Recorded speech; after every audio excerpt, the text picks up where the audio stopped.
새 천사 공중에 힘차게 날아가는 그날부터 주의 충도 마치고 만왕의 왕 오실 그때까지 새 천사여 날개를 펼쳐라. 새 천사여 날개를 펼쳐라. 이 하늘에서 저 하늘로 새 천사여 날개를 펼쳐라.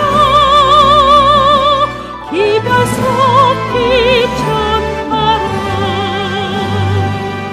영광의 그날이 오면 온 세상 더욱 빛나리.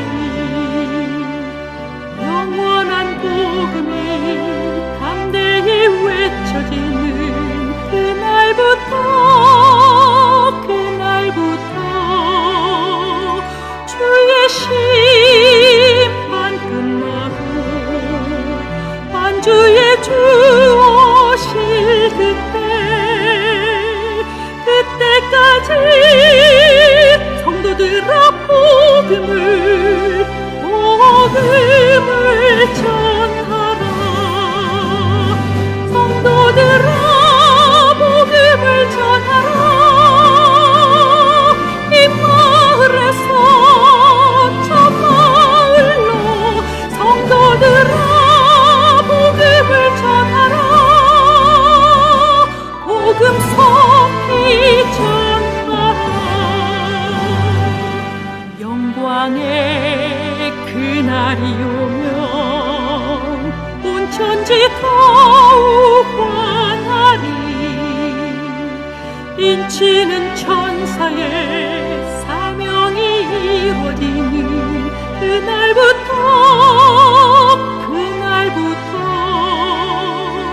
주의 백성 구하러 영광의 왕 오실 그때까지 남은 자여 창조주 전하라. 남은 자여 창조주 전하라. 이 나라에서 저 나라로 남은 자여 창조주 전하라. 기별 속히 전하라.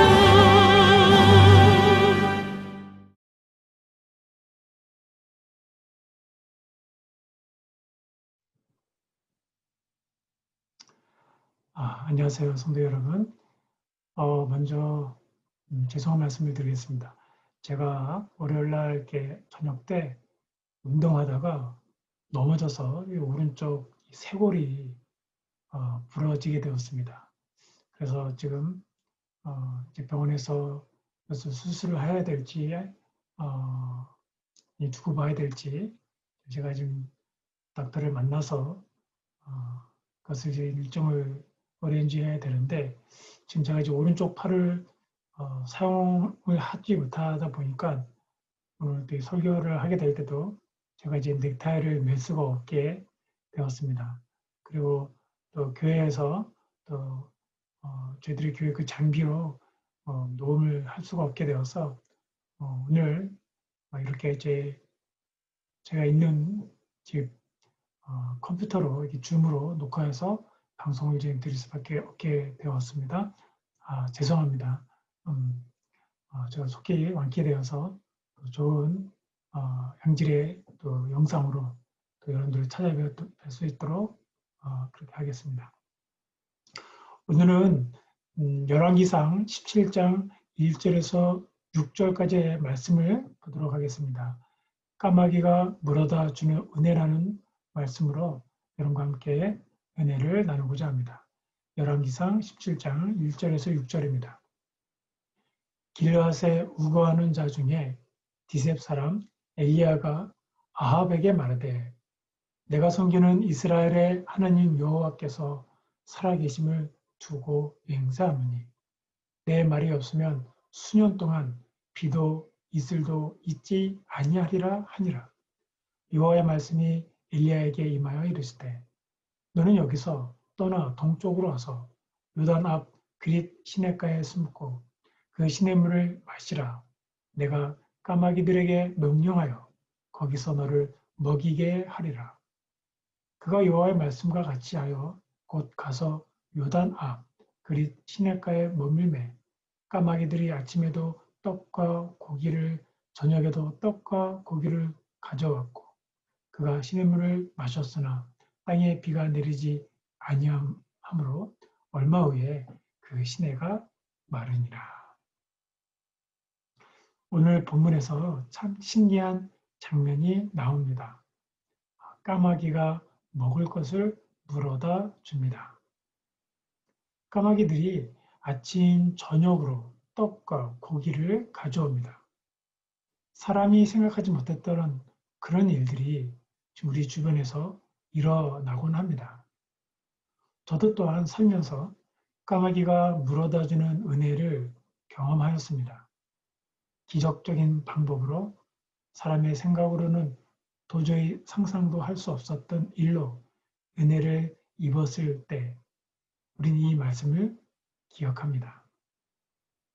제가 하나님을 믿고 첫 까마귀가 물어다 준 경험은 대학교 다닐 때였습니다. 기숙사비도 내야 하고 또 식비도 내야 하는데 낼 돈이 없었습니다. 그때 저는 집안의 반대로 신학과에 왔었습니다.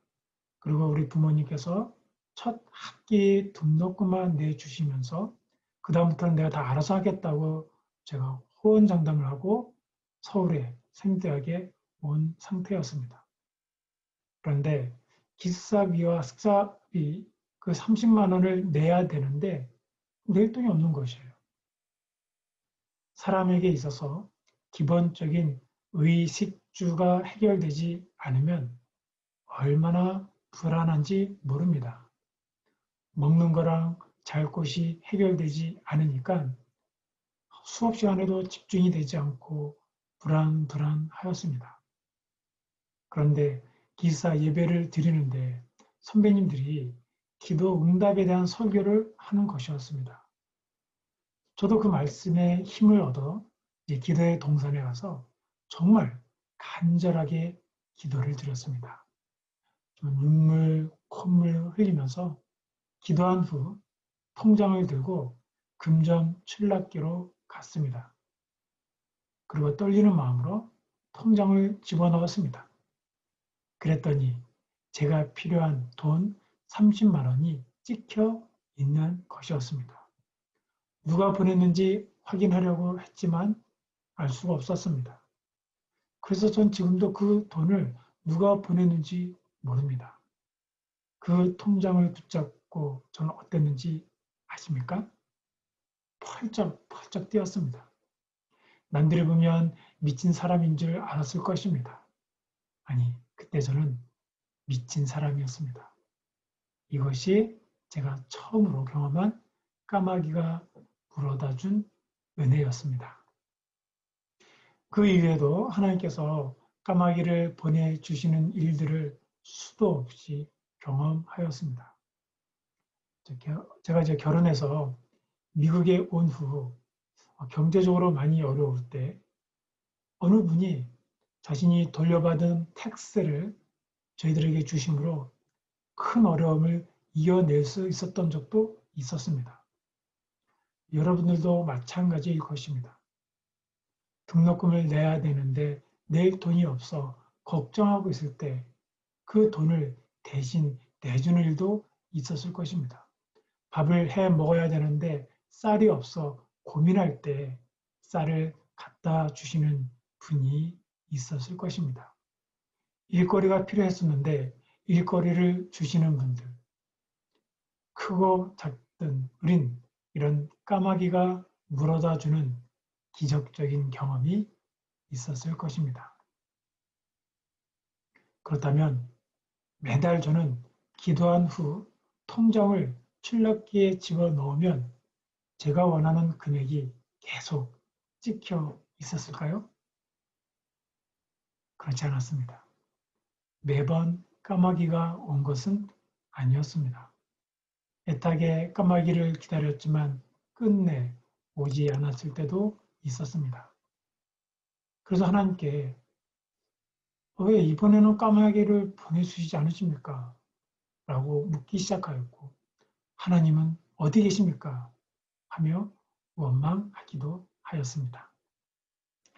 여러분은 하나님께 실망한 적이 없습니까? 없었다면 그분은 분명 무신론자일 것입니다. 무신론자는 하나님께 아무것도 기대하지 않기 때문에 실망할 것도 없습니다. 그러나 하나님께 자신의 삶을 바친 사람은 본능적으로 그분께 뭔가를 기대합니다. 우리 욥 또한 하나님께 대단히 실망했던 것을 알 수가 있습니다.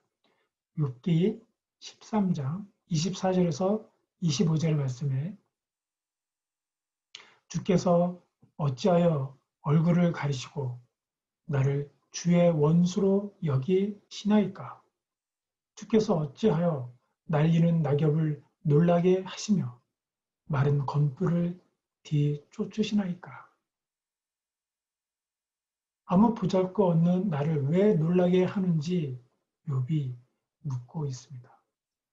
욥기서를 읽어보면 그를 아프게 했던 것은 고통이 아니라 끊임없이 부르짖어도 아무 응답이 없었던 사실이었습니다. 때로는 저희들도 하나님께서 숨어 계시는 것 같은 상황과 만나게 됩니다.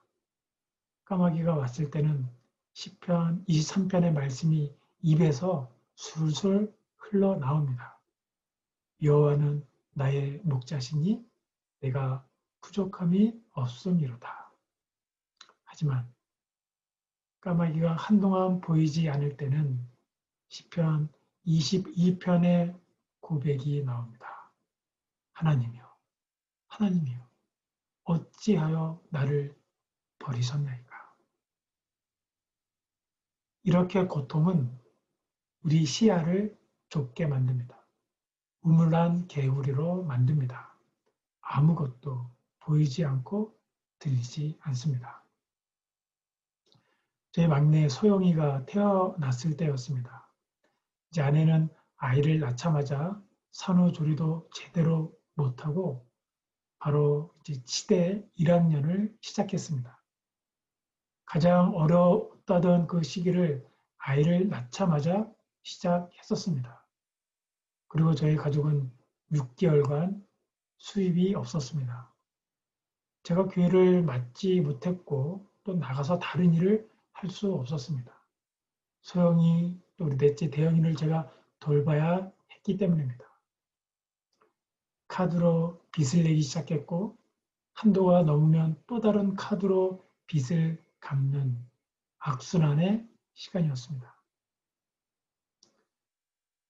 결국 아내는 우리 처제들 또 여러 지인들에게 돈을 빌렸습니다. 학업을 쫓아가기만 해도 어려웠던 시절에 경제적인 문제, 또 우리 막내 소영이를 또 중간중간 또 젖을 먹여야 했던 육체적인 문제들로 힘든 시간들을 보냈습니다. 이 시기에도 까마귀가 물어다주는 은혜를 경험했습니다. 그러나 까마귀를 기다리는 시간이 너무나 고통스러웠습니다. 까마귀는 항상 오지 않았습니다. 그때 저의 시야는 매우 좁았습니다. 다른 사람들의 고통을 돌아볼 여유가 없었습니다. 오직 나 자신과 가족밖에 보이지 않았습니다. 이렇게 고통과 가난은 삶을 황폐하게 만듭니다. 욥기서는 인간이 받는 고통 속에서 놀라운 비밀이 있음을 보여주고 있습니다. 욥기서는 우리가 보지 못하는 세계로 인도해 줍니다. 지금 펼쳐지고 있는 무대가 아닌 무대 뒤로 인도합니다. 고통 속에 훨씬 더 깊은 의미가 있음을 말해주고 있습니다. 그래서 성경은 우리의 씨름은 혈과 육에 대한 것이 아니요 정사와 권세와 이 어두움의 세상 주관자들과 하늘에 있는 악의 영들에게 대함이라. 에베소서 6장 11절 말씀입니다. 우리 눈에 보이지 않는 뭔가가 있다는 것입니다. 그래서 욥기 1장 9절에서 10절에 보면 사단이 여호와께 대답하여 가로되 욥이 어찌 까닭 없이 하나님을 경외하리이까? 주께서 그와 그의 집과 모든 소유물을 산 위로 두르심이 아니나이까? 주께서 그의 손으로 하는 바를 복되게 하사 그 소유물로 땅에 널리게 하셨음이니이다. 이렇게 하여 욥에게 고통이 허락되었습니다. 욥은 이 사실을 몰랐습니다. 자신에게 닥친 고통의 이유를 몰랐습니다. 그런데 이유가 있다는 것입니다. 우리가 모르는 세계에서 이런 일들이 일어나고 있다는 것입니다. 다니엘이 21일 동안 슬퍼하며 기도에 전념했습니다. 식음을 전폐하고 오직 하나님께 부르짖었지만 응답이 없었습니다. 천사가 다니엘에게 이렇게 이야기합니다. 그가 내게 이르되 다니엘아 두려워하지 말라. 내가 깨달으려 하여 내 하나님 앞에 스스로 겸비케 하기로 결심하던 첫날부터 내 말이 들으신 바 되었으므로 내가 내 말로 인하여 왔느니라. 그런데 바사국 군이 21일 동안 나를 막았으므로 내가 거기 바사국 왕들과 함께 머물러 있더니 군장 중 하나 미갈이 와서 나를 도와주었다. 다니엘서 10장 12절에서 13절입니다. 다니엘은 자신이 기도했던 것 이상의 응답을 받습니다. 그때 다니엘을 방문한 초자연적 존재는 기도 응답이 왜 그렇게 늦었는지 이유를 설명했습니다. 그 존재는 다니엘이 기도를 시작했던 첫날에 즉시 기도가 응답되었다는 소식을 전하기 위하여 보냄을 받았습니다. 그러나 그 존재는 바사 왕국의 군주의 저항을 3주 동안 받았고 마침내 지원군이 도착하여 군장 중 하나인 미가엘의 도움으로 다니엘에게 메시지를 전달할 수 있었습니다. 여기서 우리들은 육안으로 볼 수 없었던 선악의 전쟁이 있음을 설명하고 있습니다. 하나님의 오랜 침묵으로 기도는 하찮은 것처럼 느껴지고 하나님은 무관심한 것처럼 보일 수 있습니다. 하지만 무대의 뒷면을 보면 정반대의 모습이 일어나고 있다고 성경은 말하고 있습니다. 누가복음 15장에 나오고 있는 예수님의 세 가지 비유가 있습니다. 잃어버린 양, 잃어버린 동전, 잃어버린 아들. 여기에서 두 세계가 있음을 말하고 있습니다. 죄인 하나가 회개하면 커다란 기쁨이 하늘에 있다는 것입니다. 보이지 않는 곳에서 커다란 기쁨 가운데 축하 파티가 벌어지고 있다는 사실을 이야기하고 있습니다. 욥이 받는 고난의 뒷면에는 사단의 투집이 있었습니다. 다니엘의 기도 응답이 지연되었던 뒷면에는 보이지 않는 선악의 전쟁이 있었습니다. 이것은 큰 그림입니다. 이 온 우주를 배경으로 하지만 우리 눈으로는 직접 볼 수 없는 큰 그림입니다. 고통 속에서 하나님을 붙잡을 때, 평상시 기도할 때 모두 실제로는 우리가 상상할 수 없는 그 이상의 일들이 벌어지고 있습니다. 이 일을 믿기 위해서는 믿음이 필요합니다. 저희 아이들의 모습이 담겨진 앨범을 봅니다. 태어났을 때, 이제 막 걷기 시작했을 때, 의자에 앉아 꾸벅꾸벅 졸 때, 처음으로 학교에 갔을 때, 처음으로 자전거 타는 법을 배웠을 때, 그 사진 속의 아이는 혼자 있지만 그 아이를 지켜보고 있는 사람이 있었습니다. 사진 속 밖에서 그 아이를 사랑의 눈으로 보고 있었던 엄마, 아빠가 있습니다. 누군가 이 세상에서 펼쳐지고 있는 내 인생을 모두 보고 계신 분이 계십니다. 또 나를 사랑하시는 분이 바로 저와 함께 계십니다. 오늘 저희는 또 다른 까마귀가 날아오기를 기다립니다. 오늘 안 올 수 있습니다. 내일도 안 올 수 있습니다. 하지만 분명한 사실은 하나님은 저희들을 보고 계십니다. 그리고 저희들을 믿고 계십니다. 사랑의 하나님이 지금 저희들 옆자리에 앉아 계심을 믿으시기를 주님의 이름으로 축원합니다. 조용